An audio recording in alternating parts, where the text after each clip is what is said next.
Hola corazón lindo, te doy la bienvenida a un nuevo episodio del podcast El Sueño que Somos, el espacio sagrado en el cual nos juntamos a recordar quiénes somos y a recordar cómo se sueña este sueño que es la vida.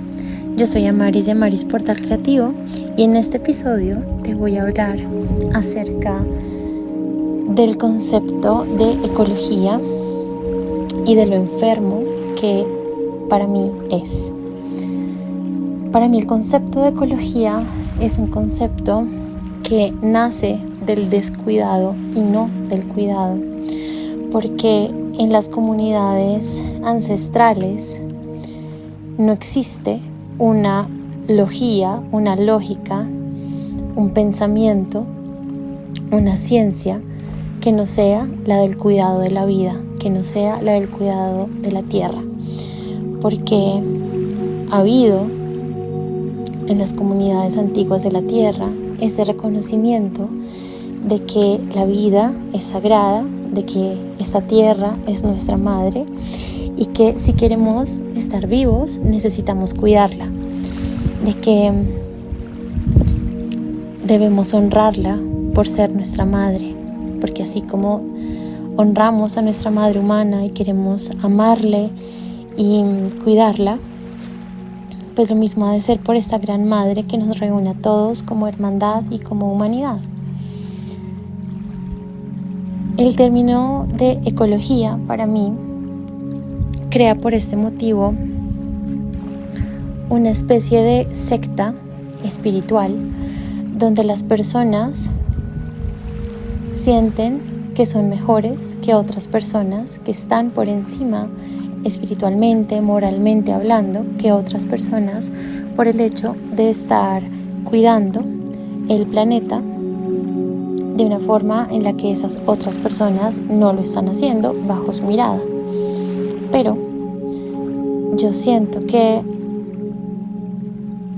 estas personas que se reúnen bajo el concepto de la ecología, bajo esta corriente de pensamiento que puede convertirse inclusive en un ismo, ¿no? En una bandera, en una bandera que acomuna, pero que también crea fanatismos, que se convierte en una religión. Y hablo del aspecto más bajo y más triste de las religiones, que en vez de justamente religar, en vez de unir, lo que hace es separar. Siento que mucho de lo que sucede en torno a los movimientos por la lucha de los derechos y del sostenimiento de las comunidades que sucede en este preciso momento alrededor del mundo, como el feminismo, la ecología y demás, son movimientos que separan en vez de unir. Y siento que no hubiese sido necesario ponerle un nombre a esta corriente de pensamiento, a este modo de operar en términos sociales, comunitarios, de marketing, etc. Si esa fuese ya una lógica implícita en toda nuestra forma de actuar, de pensar, de hablar, de caminar, de comer, de sembrar, de tejer, de vestirnos, de hacer arte, como sí lo ha sido en las comunidades ancestrales. Y claro que hay palabras que, digamos, más que nada siento que son mitos, historias, preceptos que enseñan el cuidado hacia la madre tierra, pero no se trata como lo tratamos nosotros, como un pensamiento, una filosofía aparte, ¿no? Y creo que justo ahí está la diferencia y el reflejo, ¿no? de cómo está nuestra sociedad. Pienso que si verdaderamente incluyéramos la ecología en nuestra mente, en nuestro corazón, en nuestra forma de estar en el mundo, no habría necesidad ni siquiera de nombrarla, porque sería lo natural, y entonces todo estaría permeado de este pensamiento ecológico y haríamos arte con elementos que no dañen la tierra. Y esto ha sido algo en lo que he estado reflexionando mucho últimamente. No me siento cómoda ya utilizando acrílicos, porque los acrílicos son fundamentalmente plástico, ¿no? Que luego se convierte en microplástico y que va a la tierra, y lo mismo sucede pues con la mayoría de la ropa que usamos, y así con la comida que comemos, de lo cual nos alimentamos, está lleno de agroquímicos. Y por más de que he venido poniendo este intento de limpiar o purgar mi vida del plástico y de todo lo que le hace daño a la tierra, entonces comprando marcas locales a mis vecinos, a gente que cultiva ecológico, marcas de ropa que trabajan con textiles naturales, o comprando ropa usada, teniendo el compromiso de no usar pañales desechables con ninguno de nuestros hijos. Hemos usado pañales desechables, todos han usado pañales de tela, lavables, a excepción de Paloma en el periodo en el que estuvo en mi última hija. En el periodo en el que estuvo en la UCI en cuidados intensivos, ahí era obligatorio el uso de pañal desechable, pero de resto siempre ha utilizado pañal de tela. Y procuramos con cada uno de nuestros hijos guardar la ropa para por si queremos tener otro hijo más, y cuando ya decidamos no tener otros hijos, pues la donaremos a otra persona, ¿no? Y así, ¿no? Como que he intentado junto a mi esposo purificar nuestra vida de muchos aspectos, también de cosas que nos parecen como innecesarias y superfluas y que pueden parecer lujos para otras personas, pero para nosotros fundamentalmente es basura. Como por ejemplo comprarle juguetes a los niños. Intentamos más bien hacer los juguetes con ellos, hacer actividades donde ellos aprendan algún tipo de habilidad manual, hacer los juguetes en madera, en cartón, en vez de comprar juguetes de plástico que van a ir a la basura casi directamente o al otro día.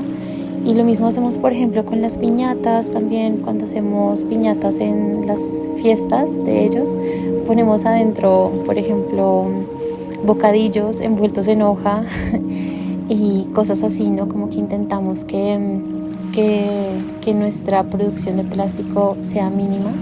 Pero realmente me doy cuenta de que es muy difícil hacerlo de manera individual y que se requiere que este pensamiento se extienda y sea cada vez más global para poder hacerlo sostenible, para poder hacerlo real. Porque, por ejemplo, no sé, el aceite. Siempre hay cosas que vas a tener que comprar y que van a estar en un envase plástico si esta sociedad sigue pensando de la manera en la que sigue pensando, ¿no? Siento que es importante que comencemos a integrar lo más posible y de la manera más profunda el concepto del cuidado hacia la madre, del cuidado hacia el padre. Y siento que de esta manera la ecología va a permear todos los aspectos de nuestra vida a nivel social, a nivel global, a nivel comunitario, y de esa manera va a ser mucho más fácil que entre todos podamos comprometernos con el cuidado de la vida, con el cuidado del medio ambiente, con el cuidado de nuestros cuerpos, de estos altares que son nuestros cuerpos, nuestras casas, nuestros territorios, la misma tierra. Y creo que esto pasa sobre todo por el que cada quien recuerde la palabra antigua de su territorio, del territorio que cuida, del territorio del que viene, del cual es originario.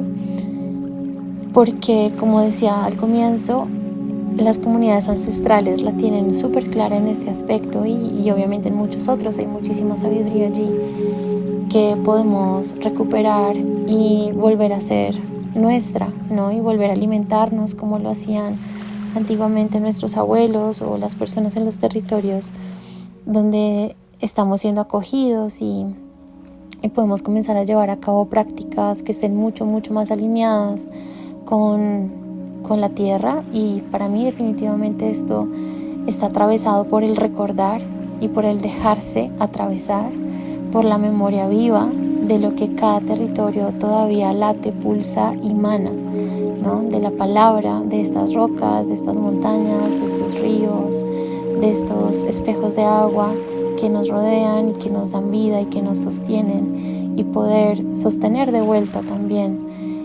A mí hay una frase que me gusta mucho recordarme, y es que lo que cuido me cuida. Entonces, en la medida en la que yo cuido esta tierra, en la medida en la que yo cuido este territorio, estas especies endémicas, este sol, estas nubes, este cielo, voy a recibir esa medicina de vuelta.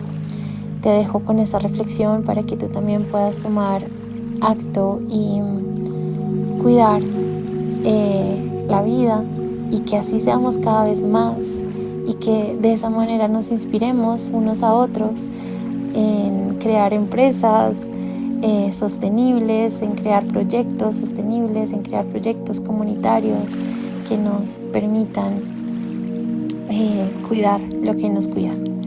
Nos escuchamos en el próximo episodio.